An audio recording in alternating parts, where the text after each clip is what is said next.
বিসমিল্লাহির রহমান রহিম। ঝিনাইদহ বিএনপি আয়োজিত আজকের এই জনসভার সম্মানিত সভাপতি, মঞ্চে উপস্থিত বিএনপি সহ অঙ্গ সহযোগী সংগঠনের নেতৃবৃন্দ এবং আমার সামনে উপস্থিত ঝিনাইদহ শহর সহ ঝিনাইদহের বিভিন্ন এলাকা থেকে আগত প্রিয় ভাই ও বোনেরা, আসসালামু আলাইকুম।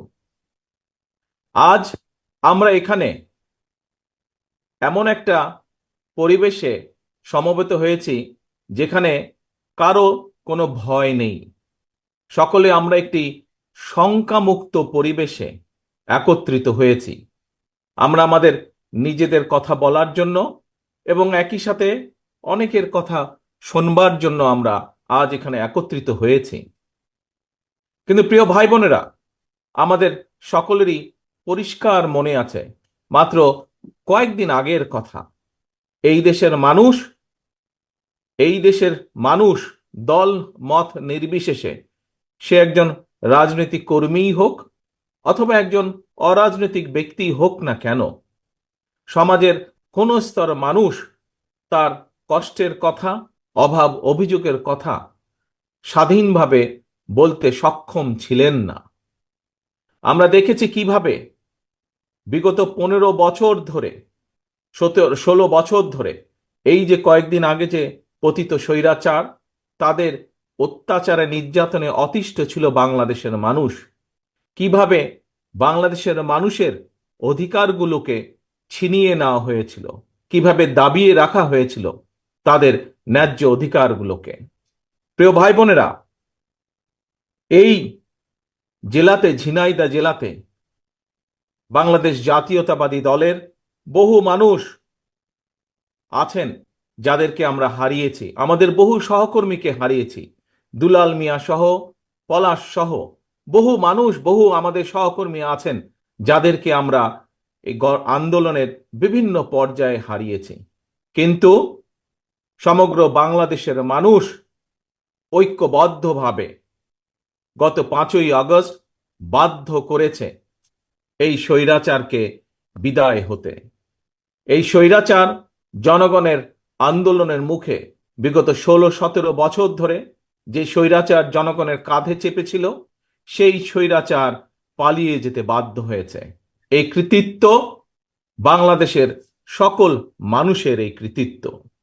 প্রিয় ভাই বোনেরা, আজকে যখন স্বৈরাচার পালিয়ে গিয়েছে, স্বৈরাচার পালিয়ে যাবার পরে স্বাভাবিকভাবেই আমাদের দাবি ছিল যে এই দেশের মানুষের অধিকার প্রতিষ্ঠা, এবং স্বাভাবিকভাবেই স্বৈরাচারের পরবর্তীতে একটি সৃষ্ট শূন্যতা পূরণের জন্য অন্তর্বর্তীকালীন সরকারের কোনো বিকল্প ছিল না। স্বাভাবিকভাবেই এই অন্তর্বর্তীকালীন সরকার বাংলাদেশের প্রায় সকল মানুষের দলমত নির্বিশেষে সকলের সমর্থনই এসেছে বর্তমানের অন্তর্বর্তীকালীন সরকার, এবং সঙ্গত কারণেই তাদের প্রতি সেদিনও আমাদের সমর্থন ছিল, আজও আমাদের সমর্থন থাকবে। তবে এখানে একটি কিন্তু রয়েছে প্রিয় ভাই বোনেরা, তাদের প্রতি আমাদের আস্থাকে প্রশ্নহীন রাখার চ্যালেঞ্জ কিন্তু তাদেরকেই নিতে হবে। বর্তমানে যে অন্তর্বর্তীকালীন সরকার, তাদের প্রতি অর্পিত যে দায়িত্ব, আর সেটা যথাযথভাবে পালনের জন্য যে রোড ম্যাপ, সেটি নির্দিষ্ট করতে হবে তাদেরকে। আমাদেরকে বাস্তবতা বিবেচনায় পরিষ্কারভাবে আমাদেরকে বুঝতে হবে যে সব পরিবর্তন সাধন যেমন তাদের পক্ষে সম্ভব নয়, তেমনি এমন দায়িত্ব তাদের কাঁধে নেওয়া সঙ্গত হবে না যেটা তারা বহন করতে সক্ষম নন। প্রিয় ভাই বোনেরা, তারপরেও আমরা বলতে চাই, তাদের প্রতি আমাদের যে সমর্থন সেদিন ছিল, সেই সমর্থন তাদের প্রতি আমাদের আজও আছে। তারা জনগণের মূল যে দায়িত্ব পালনের জন্য আজ দায়িত্বভার গ্রহণ করেছেন, সেই দায়িত্ব যাতে তারা সঠিকভাবে পালন করতে সক্ষম হন, সেই রকম সমর্থন তাদের প্রতি আমাদের অবশ্যই অব্যাহত থাকবে। প্রিয় ভাই বোনেরা, আমাদের আরেকটি বিষয় আজ অনুধাবন করতে হবে, বাস্তবতা বুঝতে হবে। স্বৈরাচারের ফেলে যাওয়া যে দলবাজ উচ্ছিষ্ট প্রশাসনের চলমান ষড়যন্ত্রের কাছে কিন্তু এখনো আমরা দেখতে পাই যে বর্তমান এই অন্তর্বর্তীকালীন সরকার মাঝে মাঝেই অসহায় বা বিপর্যয় বোধ করছেন। এর অবসান যদি না হয় তাহলে দেখা যাবে যে এদের বেড়াজালে আবদ্ধ বর্তমান অন্তর্বর্তীকালীন সরকার ছোট ছোট বিপর্যয়কে একসময় মহা বিপদ হিসাবে নিজেদের সামনে দেখতে পাবেন এবং স্বাভাবিকভাবেই তখন প্রতিকারের পথও হয়ে যাবে অত্যন্ত সংকীর্ণ। প্রিয় ভাই বোনেরা, আমাদের সকলকে একটি বিষয় বুঝতে হবে, অনুধাবন করতে হবে। আমি মনে করি সমাজের সকল মানুষ, বিশেষ করে যারা গণতন্ত্রে বিশ্বাস করেন, মানুষের অধিকারে বিশ্বাস করেন, তারা সকলেই বুঝতে সক্ষম বৈদেশিক বিনিয়োগ, আন্তর্জাতিক বিশ্বের আস্থা, আন্তর্জাতিক সম্পর্ক, রাষ্ট্রের স্থিতিশীলতা, ব্যবসা বাণিজ্যে স্বস্তি, জনগণের নিরাপত্তা, দেশ এবং জনগণের যে উন্নয়নের ধারাবাহিকতা, তৃণমূল পর্যায়ে জনগণের নিরাপত্তা, প্রাত্যহিক সুবিধা সবকিছুই কিন্তু দিতে পারে একমাত্র জনগণ দ্বারা নির্বাচিত একটি সরকার। আমাদের যদি এই বিষয়গুলোকে খেয়াল রাখতে হয় তাহলে অবশ্যই নির্বাচিত সরকারের কোনো বিকল্প নেই। প্রিয় ভাই বোনেরা, আগস্টের যে মহাবিপ্লব, জনগণের যে সফলতা, তা আমাদের সামনে আরেকটি স্বাধীনতা এবং বিজয়ের বার্তাকে নিয়ে এসেছে।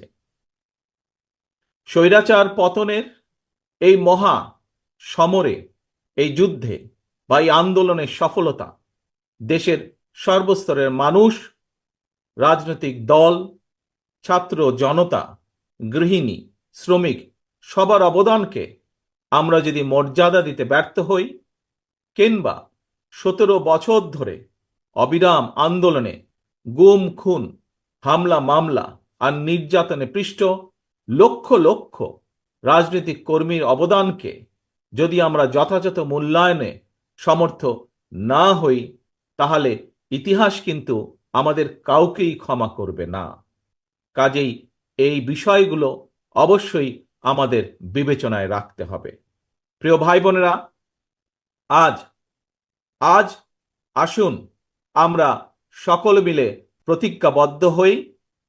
আজ আমরা সকলে মিলে শপথ গ্রহণ করি গত 17 বছর এবং বিশেষ করে জুলাই এবং আগস্ট মাসে যে মানুষগুলো আত্মহতি দিয়েছেন, যে মানুষগুলো নিজেদের সবকিছু উজাড় করে এই দেশকে স্বৈরাচার মুক্ত করেছেন, আমাদের সকলের ভবিষ্যতের জন্য জীবন বাজি রেখে যারা যুদ্ধ করেছেন, তাদের এই আত্মত্যাগ সেদিনই সফল হবে।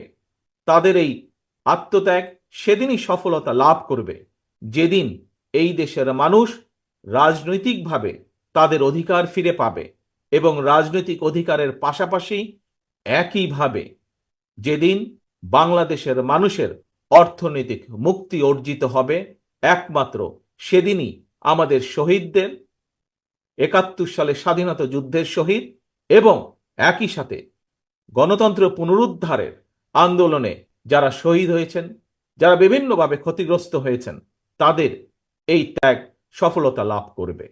প্রিয় ভাই বোনেরা, আজ আমাদেরকে সেই প্রতিজ্ঞায় নিতে হবে, আজ আমাদেরকে সেই শপথই নিতে হবে। বাংলাদেশকে আজ ফিরিয়ে আনতে হবে একটি স্বাভাবিক পথে।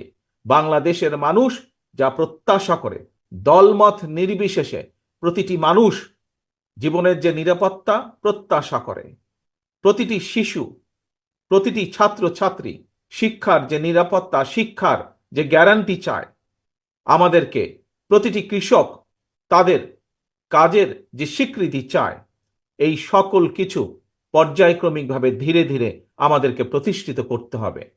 প্রিয় ভাই বোনেরা, আজকে আপনাদের সামনে আরো অনেকগুলো কথা বলার ইচ্ছা আমার ছিল।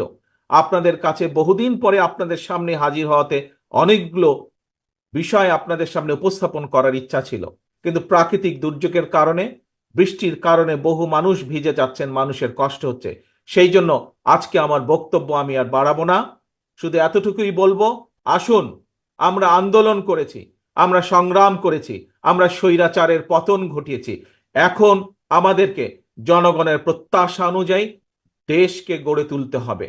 জনগণের প্রত্যাশা অনুযায়ী দেশের ভবিষ্যৎকে গড়ে তুলতে হবে।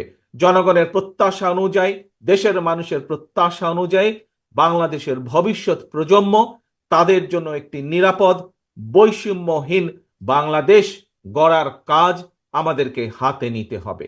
সেই শপথ নিয়ে এবং সেই প্রত্যাশা রেখে আজকে আমার বক্তব্য আমি শেষ করছি। তবে ইনশাল্লাহ আবারও আপনাদের মাঝে দ্রুত যাতে ফিরে এসে বক্তব্য রাখতে পারি, সেই প্রত্যাশা, সেই আশা রেখে আমার বক্তব্য শেষ করছি। আল্লাহ হাফেজ। বাংলাদেশ জিন্দাবাদ। বাংলাদেশ জাতীয়তাবাদী দল জিন্দাবাদ।